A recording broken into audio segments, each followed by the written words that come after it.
Vamos lá. Põe um pouquinho aqui, põe um pouquinho de Lula pra nós, vai? Vamos lá. 4 milhões de famílias sem banheiro. Eu fiquei pensando, será que é esse o Brasil que eu sou o presidente? Pausa. Tanta coisa que a gente... Você não conhece o Brasil que você é presidente, Lula? Sim, metade das pessoas não tem vaso sanitário. Tá? Vai lá, continua. faz e tem 4 milhões e meio de famílias sem banheiro. Eu fiquei pensando que tipo de governante que nós somos. Que tipo de governadores nós temos? Que tipo de prefeito nós temos? Do PT. Porque eu sei o que é. Eu sei o que é fazer a necessidade atrás de uma moita. Porque eu fiz isso até 7 anos de idade. Eu sei o que é fazer suas necessidades num buraco feito no chão. Porque ficou preso. Porque eu fiz durante muito tempo isso. Mas eu pensei que tinha acabado. Não acabou. Aí veio o Paulo Teixeira me falar: ô Lula, estão fazendo banheiro, estão fazendo banheiro. O companheiro, o Hélio, também, Lula, estão fazendo banheiro. Eu chamei o ministro da cidade e falei: pelo amor de Deus, cara, vamos criar uma linha de crédito na Caixa Econômica, cara, pelo amor de Deus, para fazer reforma, para o cara fazer um banheiro com a privada para sentar com uma tampa. As pessoas aplaudem. Porque a Pausa classe aqui. rica... O presidente que foi... o homem que foi presidente do Brasil por 2 mandatos, colocou a Dilma por mais 1 mandato e meio, tá no final do 3º mandato, agora ele está descobrindo, agora, que o brasileiro não tem banheiro e as pessoas... Esse homem gosta muito do povo. Pois é, Lula, aí do Palácio do Planalto com seus lençóis, né, que você pagou aí 200 mil reais com dinheiro público, talvez não dê pra ver isso, né? No seu jatinho, no avião novo que você comprou, que a gente já queria outro ainda, com uma suíte dentro do jatinho pra vocês fazerem amor nos ares, né? Talvez não dê pra enxergar. Agora o Renan Santos, que vocês chamam de playboy, ele está de carro, tá? Sem helicóptero, sem jatinho, sem dinheiro de empresário, tá? Ele está de carro, furando pneu e trocando pneu nas estradas do Maranhão para ver exatamente o que você está se surpreendendo agora. Nossa, o Brasil não tem banheiro? É, cara, e você sabe muito bem disso. Vamos lá. Não sabe o que é sentar numa privada sem tampa gelada. Não sabe. Sabe porque já nasceu no conforto? Então eles nem sabem que existe pobre mais. Sabe, então...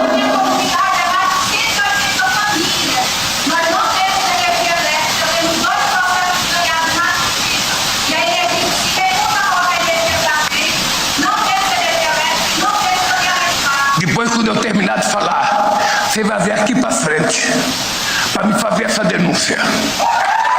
Eu vou receber a sua denúncia. Então, gente, que essas coisas é inexplicável. Essas coisas são inexplicáveis. Eu criei o programa Luz para Todos em 2004. Eu não aceitava a ideia de, no século XXI, ter gente sem energia nesse país, gente morando embaixo da torre de transmissão, criança fazendo lição com a vela, com aquele fedor de querosene na cara. Eu achei que a gente tinha acabado.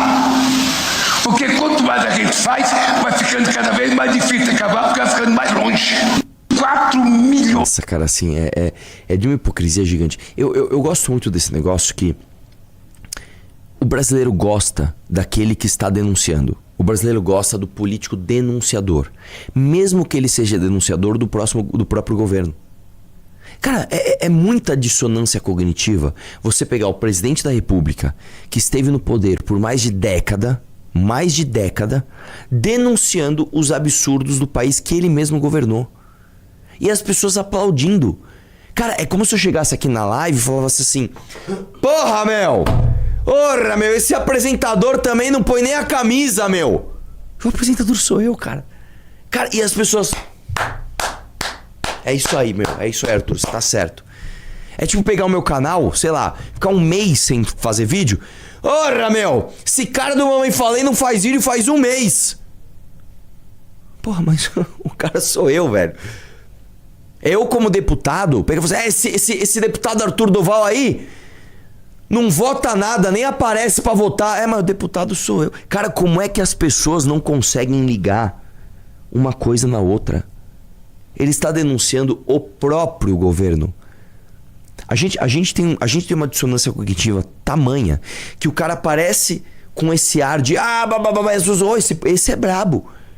Não, cara, ele é o presidente, caralho. Ele é o presidente, mano.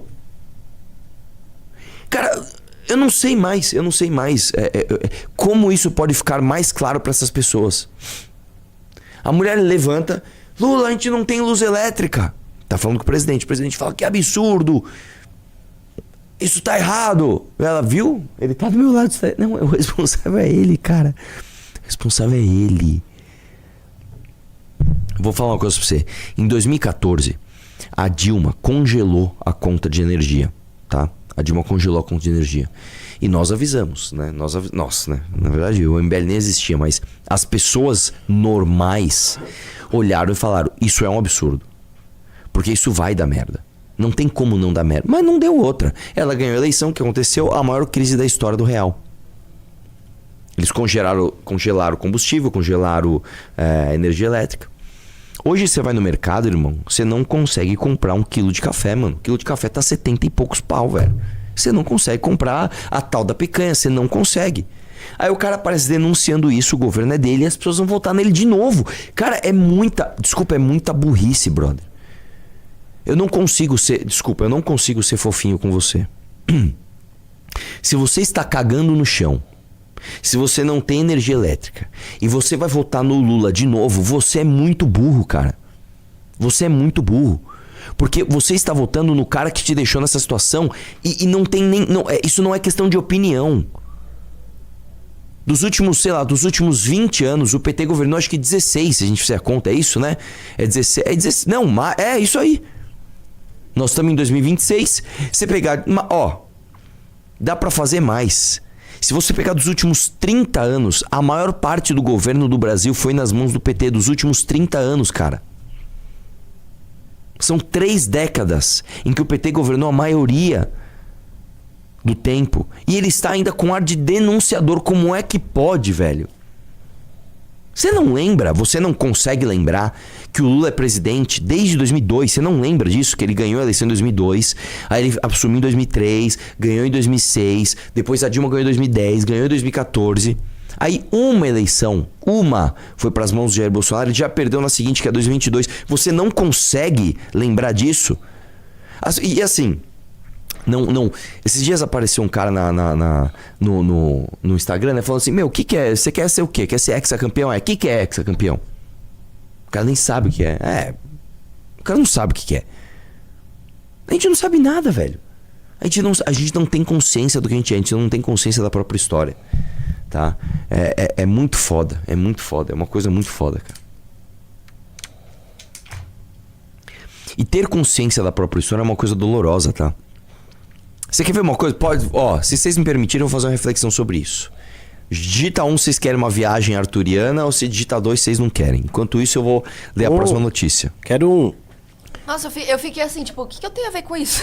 Não, põe 1 se você quer a viagem, você põe 2 se não quer a viagem, a gente segue a live. Estamos firmes, diz Jacques Wagner, com Lula após deixar liderança do governo. O senador deixou a oposição depois de ter sido alvo de uma operação da PF no âmbito das investigações sobre irregularidades do Banco Master, né? Então ele fez o padrão, ele saiu um pouquinho e depois ele, não, mas estamos firme aqui. Bom, a galera ditou muito 1, então nós vamos no 1. O lance é o seguinte, cara, você ter consciência de si próprio não é uma coisa boa, necessariamente, de imediato, né? Ele se torna uma coisa boa depois que você gasta muita energia, reflete muito e você aprende a colocar aquela nova informação no seu lugar. Por que eu tô dizendo isso? Quando o ser humano descobriu na metade do século XX pra frente, eu tô falando a massa, não que o ser humano já tinha descoberto que a gente não era o centro do universo, na verdade, lá na Grécia Antiga. Mas a gente negou isso por muito tempo e depois com Galileu tal, teve toda a teoria do heliocentrismo e não era, e era, não sei o que lá, e as brigas e não sei o que lá. Aí depois teve Darwin com a evolução das espécies e cara, você ai, puta que merda. E aí o que aconteceu? Na metade do século XX, você teve um boom, né? Principalmente depois da Segunda Guerra Mundial, você teve um boom de informação. Por que aconteceu? Depois da Segunda Guerra Mundial, as pessoas passaram a ter um pouco mais de recursos. Bom, terra arrasada, beleza, que merda. Nossa, 1945, todo mundo fudido, Europa fudida, todo mundo fudido. E aí, de repente, né, as pessoas começam a não ter mais guerra, a se apaziguar. E aí você começa a ter, tudo bem, você tem revoltas ali, né? Você tem muita autoafirmação de povos, né? Eu não quero mais ser parte deste reinado ou desse outro país, eu quero me afirmar enquanto povo. O que você começou a ter? Você começou a ter uma explosão de autoconsciência.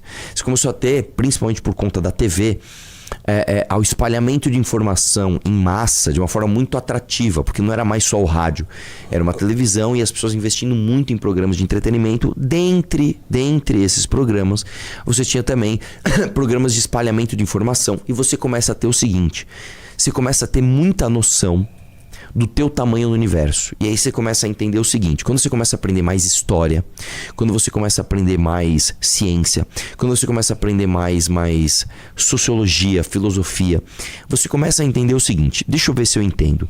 Se eu durar muito, eu vou durar 100 anos. 100 anos na história humana é nada. A história humana perante a história da vida é nada. A história da vida perante a história do planeta Terra é nada. A história do planeta Terra perante a história do universo é nada. Você começa a se sentir muito insignificante. Quando você começa a ver, por exemplo, você sabia que nós estamos mais próximos em tamanho do tamanho do universo do que do tamanho do átomo? Você sabia disso? Né? O átomo, ele é menor em relação a nós do que nós somos pequenos em relação ao universo, né? E aí você começa a entender o seguinte: cara, se eu já tava com crise existencial porque o universo é uma coisa inimaginavelmente grande, você imagina então eu parar pra pensar que existe uma coisa ainda mais inimaginavelmente distante de mim, que é o tamanho da menor coisa do mundo, que são as partículas subatômicas do átomo. Você se sente muito merda. Você fala: cara, eu sou uma merda, eu sou uma pessoa muito pequena, eu não sou nada. Eu não sou nada. Você quer ver uma outra coisa horrorosa de se pensar? Isso é muito ruim de se pensar. Você conhece todos os seus bisavós? Você lembra o nome de todos os seus bisavós? Você lembra o nome dos seus pais. Talvez você lembre os nomes dos seus avós todos. Talvez.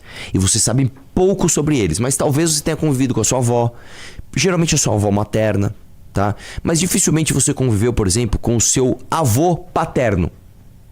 Geralmente é mais distante. Tá, pensa nos seus bisavós. Você lembra o nome dos seus bisavós? Porque vamos lá, pai você tem 2. Avós você tem 4. Bisavós você tem 8. Você lembra o nome dos seus 8 bisavós? Mas você lembra a história e a personalidade? Você sabe, né? Você lembra, às vezes você nem conheceu. Você sabe a personalidade dos seus 8 bisavós? O que eles fizeram da vida? E dos irmãos dele? Você já parou pra pensar que o teu bisneto muito pouco vai saber de você? O seu filho vai saber muito de você. O seu neto já vai saber bem menos. O seu bisneto, provavelmente ele nem saiba da sua existência. Quando você começa a pensar nisso, você entra numa espiral de crise existencial horrorosa. Eu passei por isso, né? Quando eu descobri essas coisas, eu tinha lá talvez meus 16 anos. E eu comecei a pensar, caralho, mano, a nossa vida é mó merda, velho. Nossa vida é uma bosta. E aí existem 2 maneiras de você criar alento perante isso. Ou você apoia num dogma religioso. Você vai pro religioso, você apoia num dogma religioso. Ou você pensa da seguinte forma: olha só que loucura. René Descartes já falava o seguinte: penso, logo existo. Você hoje, você não consegue ter certeza de absolutamente nada. Só tem uma coisa que você vai ter certeza. Vamos separar e colocar isso numa caixinha. Olha só. Eu vou fazer uma pergunta pra você, Aloysio. Estatisticamente, quantas pernas tem o ser humano? 2. Em média. 2. Quantas pernas o ser humano tem em média, Ana? 2. Errado. Por O quê? ser humano tem menos de 2 pernas. Por quê? Em média. Porque tem algumas pessoas... Quantos ser humanos você conhece que tem 3 pernas? Ah, tem umas anomalias. Você vai pegar um, sei lá, na Índia, que nasceu com um gêmeo grudado, nasceu uma perna a mais ali. Sim, Quantas pessoas você conhece que não tem uma perna? Algumas. acho que uma. Algumas. Algumas pessoas, por exemplo, E tem é gente que muito não tem mais as 2 pernas. é muito mais comum Faz você sentido. conhecer alguém que não nasceu ou com nenhuma das pernas, ou com só uma perna, ou que perdeu a perna ao longo da vida. Ou seja, Sim. estatisticamente é uma coisa contraintuitiva. O ser humano tem em média menos de 2 pernas. Não é uma loucura você pensar isso? Aí eu vou te trazer outra coisa. Vocês assistiram Matrix Sim. e existe uma simulação da realidade. Estatisticamente, matematicamente, é mais provável que nós aqui todos vivamos numa simulação, dentro de uma simulação, dentro de uma simulação, dentro de uma simulação, do que na realidade de fato. Eu vi essa teoria no X. Eu vi. Estatisticamente, é mais provável que a gente esteja numa Matrix, dentro de uma Matrix, dentro de uma Matrix, do que na realidade de fato. Por que eu estou dizendo isso? Quando você volta para René Descartes, você pensa o seguinte, você não... Descartes. Não, é Descartes. Descartes. Descartes, você não consegue ter certeza nem de que a sua mão existe. Você não consegue ter certeza que isso aqui, na verdade, não são apenas sinais que estão enganando seu cérebro. A única certeza que você tem é: É o pensar. penso, logo existo. Sim. Você tem certeza da sua consciência. Só. Você só tem certeza da sua consciência. Todo o resto você não tem certeza. Isso é uma forma de você pensar que te dá alento perante a sua insignificância, né? Dentro desse universo, dentro de tudo. Que é o seguinte: se você pensa, logo você existe, você faz parte do todo. E pra você, você é o todo. Para pra pensar isso daqui, é uma coisa muito louca. Se você pensa, puta, eu sou só um ser humano que vai durar 100 anos. Mano, eu não sou nem pequeno o suficiente pra estar próximo de um átomo e nem grande o suficiente pra explorar o universo. Eu sou um nada. Os meus bisnetos sequer vão saber da minha história. Eu sou uma bosta. Daí você pensa o seguinte: não, peraí. Eu tenho consciência. Eu tenho certeza da minha consciência. Se eu tenho certeza da minha consciência existe. Se a minha consciência existe, o todo da existência só é contemplado a partir da existência da minha consciência. Então eu faço parte do todo. Então, peraí, eu faço parte da grandeza. Entendi. Você entendeu? Então você não é insignificante. Na verdade, o contrário. Você faz parte do todo. E o todo não existiria sem você. E você não existiria sem o todo. É como se fosse um carro onde sem uma roda o carro não anda. Sim, depende de mim, né? Depende de mim. Só que você não... Aí o mais louco de tudo é: você não sabe se você é um pneu, se você é uma roda, se você é um volante, ou se você é o motor do carro, ou se você é o carro em si. Porque aí a gente cai em outro problema. Se eu pegar o carro, eu tiro as 4 rodas, ainda é um carro? É um carro. Se eu tirar o motor, Ainda é um carro. tirar o volante, Ainda é um carro. tirar os bancos, Ainda é um carro. tirar os vidros, Ainda é um carro. tirar uma porta, Ainda é um carro. tirar todas as portas, Ainda é um carro bem velho. tirar o capô e tirar a pintura, Ainda é um carro. tirar toda a parte elétrica. Ainda é um carro. Não é, aí você ficou só com o chassi. Em que momento ele deixa de ser um carro? Aí você começa a parar o seguinte: onde está a fronteira do eu e o todo? Não existe essa é a beleza da coisa. Não existe. Você é o todo e o todo é você. Quando você... Isso é uma coisa que eu vou te jogar essa informação. Você não é assim, pá, entendi. Não é assim.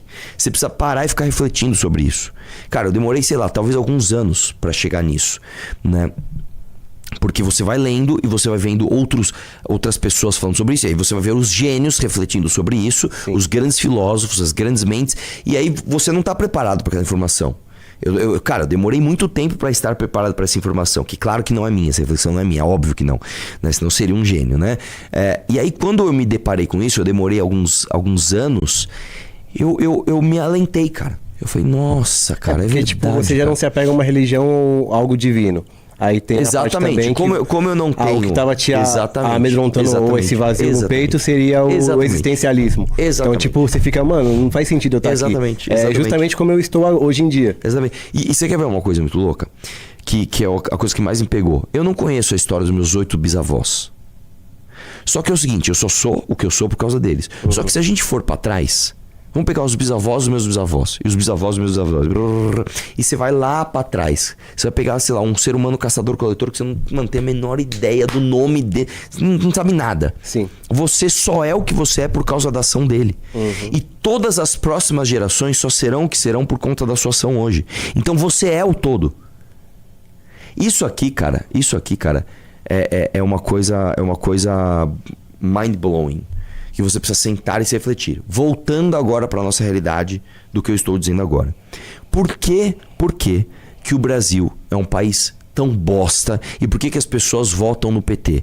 Porque você ter autoconsciência em qualquer nível é uma dor em primeiro lugar. Sim. Para depois você se acostumar com a nova informação. Então, se eu chegar para um cara... você sabe que existem vários níveis de consciência, né? Então você pega, por exemplo, sei lá, uma pessoa muito conscienciosa, uma pessoa que dedica a sua vida ao bem para o outro. Essa pessoa tem um nível de consciência muito foda. Se você pegar, por exemplo, um mendigo, um cara que não consegue ter a consciência que se ele largar aquele cobertor de manhã, à noite ele vai passar frio de novo, são níveis de consciência muito, muito distantes.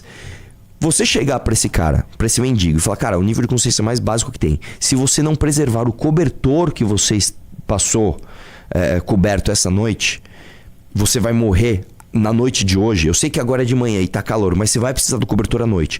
Você dar essa consciência para ele é uma dor em primeiro lugar, porque ele passa a ter responsabilidade sobre o cuidado que ele vai ter com aquele cobertor para que ele não morra à noite. Antes era mais fácil ele ser cuidado. Alguém passava lá e jogava um cobertor para ele e de manhã ele só saía andando. A dor da consciência, ela é maior em primeiro grau, quando você apresenta uma nova informação, do que o dor da consequência de você não ter aquela consciência. Então vamos lá. Tá de manhã, tá calor, o cara larga o cobertor. Quando chega à noite, ele vai sentir frio. É uma dor física, uma dor horrorosa. Entenda, ele aprender que ele tem uma responsabilidade sobre o cobertor que vai livrá-lo da dor do frio à noite é uma dor maior do que o próprio frio. Você entendeu? Eu tô falando do primeiro nível. Quando você vai subindo, quando você vai falando, cara, você tem que ser uma pessoa honesta. Porque se você roubar os outros, você está criando um mal é um nível de consciência altíssimo. Então é muito ruim. Você fala, puta, cara, eu não posso roubar, velho, porque é errado. Porque vai foder as outras pessoas. Porque é uma dor. É um aprendizado que ele é doloroso. É como se você pegasse um músculo que nunca foi exercitado, você vai exercitar ele a primeira vez, vai doer pra caramba. Então, você ir criando essa consciência é uma coisa dura. E o Brasil é um país de baixíssima conscienciosidade. Então, quando você pega, por exemplo, uma pessoa que ela tem que entender que ela tem, sei lá, essa mulher que reclamou, ela tem uns seus 30 anos. Ela passou a maior parte da vida dela sob o governo do PT. Pra ela entender que, peraí, o cara que eu estou reclamando é o cara que me deixou nessa situação, é uma dor. É mais fácil você gastar menos energia em simplesmente reclamar com o teu traidor. Né? Tem uma frase do Cazuza que é o seguinte, ele fala assim, encontro um abrigo no peito do meu traidor, faz parte do meu show. É basicamente o seguinte, é você se anestesiar, você se distrair, porque é mais gostoso, porque é um conforto, mesmo que você encontre o alento no peito do teu traidor. Então, o que eu tô dizendo é, a dissonância cognitiva, a tal da dissonância cognitiva, ocorre não porque essas pessoas são biologicamente incapazes de entender aquilo, não é isso. Eles têm um cérebro que é perfeitamente capaz de usar a cognição e falar, esse cara é um filho da puta, certo? Só que é mais energeticamente, né, dispendioso você aprender isso. Então, eu fiz essa viagem toda pra você entender que é o seguinte, no fundo, velho, você não votar no PT, você não votar no Bolsonaro, é um ato de dor, é um ato de autoconsciência, é um ato de puta que pariu, eu vou ter que exercitar uma coisa que eu não queria exercitar. E não é à toa que quando você pega as pessoas mais velhas, que elas estão mais cansadas, o cérebro já passou por muita coisa, é uma dor gigante ela desapegar, sei lá, do Bolsonaro e falar, puta, esse cara na verdade é um traidor, eu vou ter que tentar uma coisa nova ainda. É uma dor, é um trabalho, uma puta que pariu. É porque é algo que a pessoa acredita, né? Então, tipo, quando você fala assim pra pessoa, não vote nessa pessoa, sendo que você acredita, Ou, por exemplo, não acredita em Deus sendo que você acredita, acho que machuca isso. Sim. Só uma coisa, a Flávia não entendeu. Mano, não bota panos quentes. Desonestidade não é falta de consciência, é falta de caráter. Flávia, minha linda, entenda o que eu estou dizendo. A falta de caráter, ela vem da falta de consciência. Porque ter a consciência é algo dispendioso em termos energéticos, é algo doloroso em termos de aprendizado. Então, para você ter caráter, você precisa ter um nível de consciência que só é formado através de gasto de energia e treinamento. Se você pegar, por exemplo, uma criança de 5 anos e colocar um doce na frente dela e outra criança, ela vai pegar o doce e foda-se outra criança. Ela demora pra entender, puta, se eu pegar e comer, a outra criança vai sentir vontade. Será que é o cérebro? Isso aí, o seu cérebro ele demora pra aprender isso. Então, quando você é uma pessoa honesta, quando você não rouba, quando você não faz coisa errada, quando você gasta energia pra isso. Então é um gasto ativo. É uma coisa assim, é uma ação ativa. Eu estou ativamente não roubando. Eu não tô falando o seguinte, se você, por exemplo, é claro que se você ficar parado na inércia, você não rouba porque você tá parado. Agora, se você viver a vida, você sai na rua, em algum momento você vai ter a oportunidade de ser desonesto. Em algum momento, alguém vai deixar alguma coisa cair no chão, você vai poder pegar pra você. Em algum momento, sei lá, o cara da banca de jornal vai olhar pra trás, você pode roubar uma revista. Ou em algum momento, o cara vai te dar um troco errado. Em algum momento, você vai poder ser desonesto. Aí, o que acontece? Se você tem a consciência, você gasta a energia para ser honesto. Você fala, não, eu sou uma pessoa honesta. Então, o estudo do Perry Chiquida lá, que a gente sempre fala muito, é justamente isso. Se a pessoa não tem esse freio, ela parte simplesmente pro... Peraí, deixa eu ver, se eu for pego aqui, eu tô fudido. Então não é mais um exercício de conscienciosidade no seguinte sentido. Eu tenho uma consciência de que isso é errado moralmente, isso prejudica outras pessoas. É um nível abaixo de conscientização. Se eu fizer isso aqui, eu vou me fuder, então não vou fazer. Entendeu? Então, é claro que é uma questão de caráter. Só que o caráter em si, a formação do caráter em si, é uma questão de autoconsciência e conscientização em termos de seu papel naquela sociedade. Entendeu? Entendeu? Sei lá, você come um sorvete, você tá no carro, come um sorvete. Por que você não joga o papel na rua? É mais fácil só você abaixar o vídeo e jogar o papel na rua. Porque você vê, se eu jogar este papel na rua e outras pessoas também fizerem isso, a cidade vai ficar uma imundície. Em algum momento, algum ponto da cidade vai alagar e pessoas vão morrer porque eu joguei essa porra desse papel na rua. Então não vou jogar. Isso é um gasto de energia. Aí você, não, eu vou dar um jeito. Eu não vou jogar isso fora. Eu vou dobrar isso aqui. Eu vou, sei lá, enrolar no papel. Vou deixar no meu carro que depois que eu encontrar uma lixeira eu vou lá e vou jogar. Isso é um exercício de consciência. Entendeu ou não? Gostou desse vídeo? Inscreva-se no canal. Ative o sino. Te vejo no próximo vídeo.